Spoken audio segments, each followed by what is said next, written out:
یہ بھائیوں most detail حدیث ہے عذاب قبر کے حوالے سے. میں اسے ورڈ بائی ورڈ پڑھوں گا اوریجنل کتاب سے.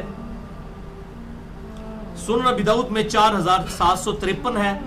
مسند امام احمد میں جلد 4 صفحہ 287 پر 18557 ہے. اور المستدرک للحاکم میں 107 نمبر حدیث ہے. مشکات میں 1630 نمبر ہے.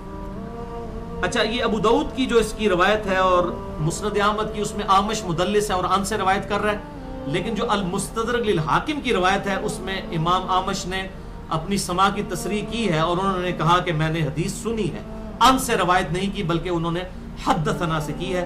المستدرک للحاکم 107 نمبر حدیث میں وہ پڑھنے لگا ہوں ورڈ بائی ورڈ تاکہ اس کا سوز و گداز جو ہے وہ قائم رہے. برا بن عازب رضی اللہ تعالیٰ عنہ بیان کرتے ہیں کہ ہم رسول اللہ صلی اللہ علیہ وسلم کی مائیت میں ایک انصاری شخص کے جنازے میں شریک ہوئے. ہم قبر تک پہنچ گئے. ابھی اس کی لحد تیار نہیں ہوئی تھی کہ رسول اللہ صلی اللہ علیہ وسلم ہمارے پاس بیٹھ گئے.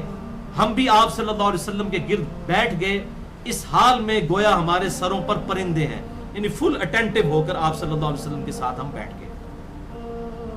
آپ کے مبارک ہاتھوں میں ایک لکڑی تھی جس سے آپ زمین کو رید رہے تھے. آپ صلی اللہ علیہ وسلم نے سر مبارک اوپر اٹھایا اور فرمایا عذاب قبر سے اللہ کی پناہ طلب کیا کرو.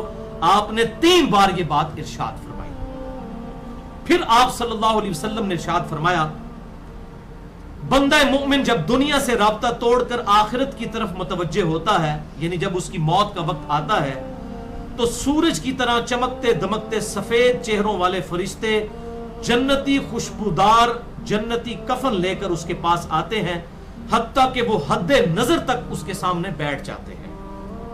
پھر ملک الموت تشریف لاتے ہیں حتیٰ کہ وہ اس کے سر کے پاس بیٹھ جاتے ہیں. اچھا قرآن میں بھی ملک الموت کا نام آیا ہے سورہ سجدہ کے اندر, احادیث کے اندر بھی. البتہ تورات میں اس کا نام اسرائیل بھی آیا ہے اور ہمارے اہل سنت کے جو اولین مفسرین ہیں امام طبری رحمہ اللہ المتوفى 310 ہجری انہوں نے بھی یہ ورڈ استعمال کیا ہے. لہٰذا موت کے فرشتے کو اسرائیل کہنا بھی جائز ہے ہمارے سلف کے ہاں, کیونکہ آج کل بعض لوگ کہتے ہیں اسرائیل نہیں ملک الموت ہی کہنا چاہیے. اسرائیل کا لفظ بھی ثابت ہے. پھر ملک الموت تشریف لاتے ہیں حتیٰ کہ وہ اس کے سر کے پاس بیٹھ کر کہتے ہیں پاکیزہ روح اللہ کی مغفرت اور اس کی رضامندی کی طرف چل. وہ روح ایسے نکلتی ہے جیسے مشکیزے سے پانی کا قطرہ, بالکل غیر محسوس طریقے سے اس کی روح نکال لی جاتی ہے. اور جب ملک الموت اس کی روح نکالتے ہیں تو باقی فرشتے اسے آنکھ جھپکنے کے برابر بھی ملک الموت کے پاس نہیں رہنے دیتے بلکہ اسے فوراً اس کے کفن اور اس خوشبو میں لپیٹ دیتے ہیں جو جنت سے لائی ہوتی ہے. پھر اس کی روح کو لے کر بلند ہوتے ہیں اور فرشتوں کی جس جماعت کے پاس سے وہ گزرتے ہیں تو فرشتے پوچھتے ہیں کہ یہ کیسی خوشبو ہے, تو وہ اس کے دنیا کے ناموں میں سے بہترین نام لے کر بتاتے ہیں کہ یہ فلاں بن فلاں کی روح ہے. حتیٰ کہ وہ اسے آسمان دنیا تک لے پہنچتے ہیں اور اس کے لیے دروازے کھولنے کی اجازت طلب کرتے ہیں تو جنت کے جو آسمانوں کے دروازے ہیں اس کے لیے کھول دیے جاتے ہیں.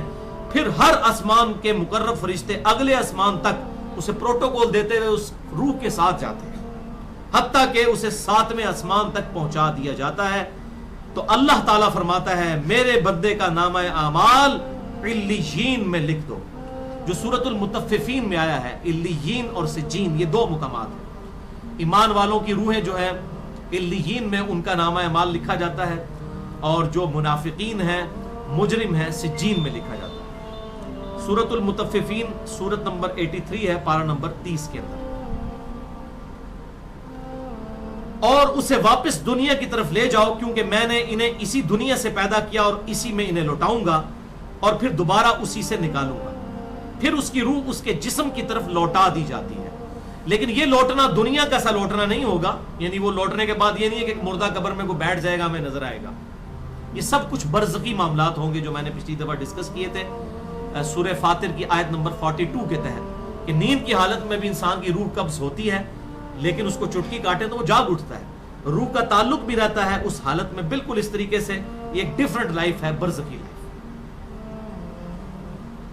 پھر 2 فرشتے اس کے پاس آتے ہیں یعنی اس کی قبر میں, اسے بٹھا کر پوچھتے ہیں اب یہ وہ 4 سوال یہاں پر آ رہے ہیں اس ڈیٹیل حدیث میں. پہلا سوال کرتے ہیں تیرا رب کون ہے؟ من ربو کا؟ وہ کہتا ہے ربی اللہ، میرا رب اللہ ہے. دوسرا سوال پوچھتے ہیں تیرا دین کیا ہے؟ ما دینو کا، تیرا دین کیا ہے؟ تو وہ کہتا ہے میرا دین اسلام ہے. پھر پوچھتے ہیں کہ وہ آدمی جو تم میں مبعوث کیے گئے وہ کون ہے؟ اب یہاں پر وہ ڈیٹیل آئی، الذی بعث فیکم، وہ شخص جو تم میں مبعوث کیا گیا تھا وہ کون تھا؟ تو یہ جو کہتے ہیں نا قبر میں آپ صلی اللہ علیہ وسلم آ جاتے ہیں، تو کہ کسی حدیث میں بھی نہیں ہے. اس میں ڈیٹیل آ گئی کہ اس سے پوچھا جاتا ہے جو شخص تم میں پیغمبر بنا کر بھیجا گیا وہ کون تھا؟ تو وہ کہتا ہے ہوا محمد رسول اللہ، وہ اللہ کے رسول محمد صلی اللہ علیہ وسلم. مسئلہ حاضر و ناظر میرا ریکارڈ ہے، مسئلہ نمبر 7، جس میں میں نے یہ تمام شبہات کلیئر کی ہیں. یہ 3 سوالوں کے بعد اچھا جامعہ ترمذی میں ایک حدیث ہے 3120، اس میں الفاظ ہیں کہ وہ پوچھتے ہیں من نبیو کا، تیرا نبی کون ہے؟ اس میں تو ہے نا کہ اس شخص کے بارے میں تیرا کیا عقیدہ ہے، اس میں من نبیو کا الفاظ ہیں جامعہ ترمذی 3120.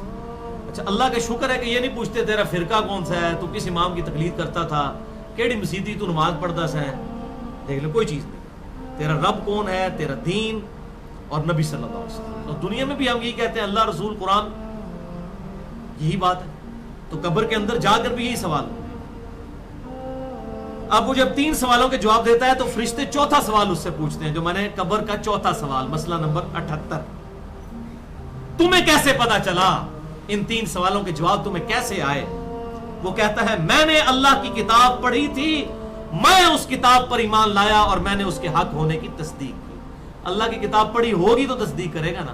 اگر سنا کے سنی ہوگا تو کیا تصدیق کرے گا؟ ہاں پڑھا کے سنی ہوگا تو تصدیق کر دے گا.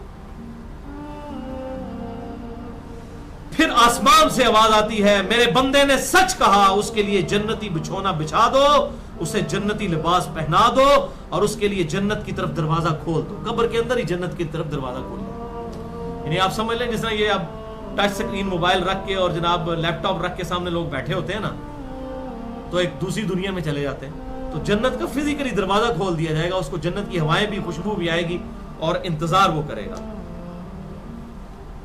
وہاں اسے ہوا کے جھونکے اور خوشبو بھی آتی ہوگی اور حد نظر تک اس کی قبر کو کشادہ کر دیا جائے گا.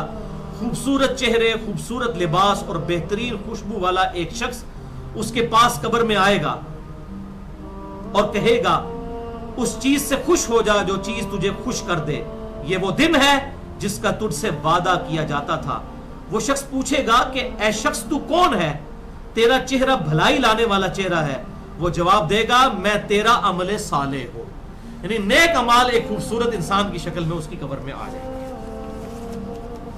تو پھر وہ شخص کہے گا اے اللہ، اے میرے رب، جلدی کر، فوراً قیامت قائم فرما دے حتیٰ کہ میں اپنے اہل و عیال کی طرف چلا جاؤں.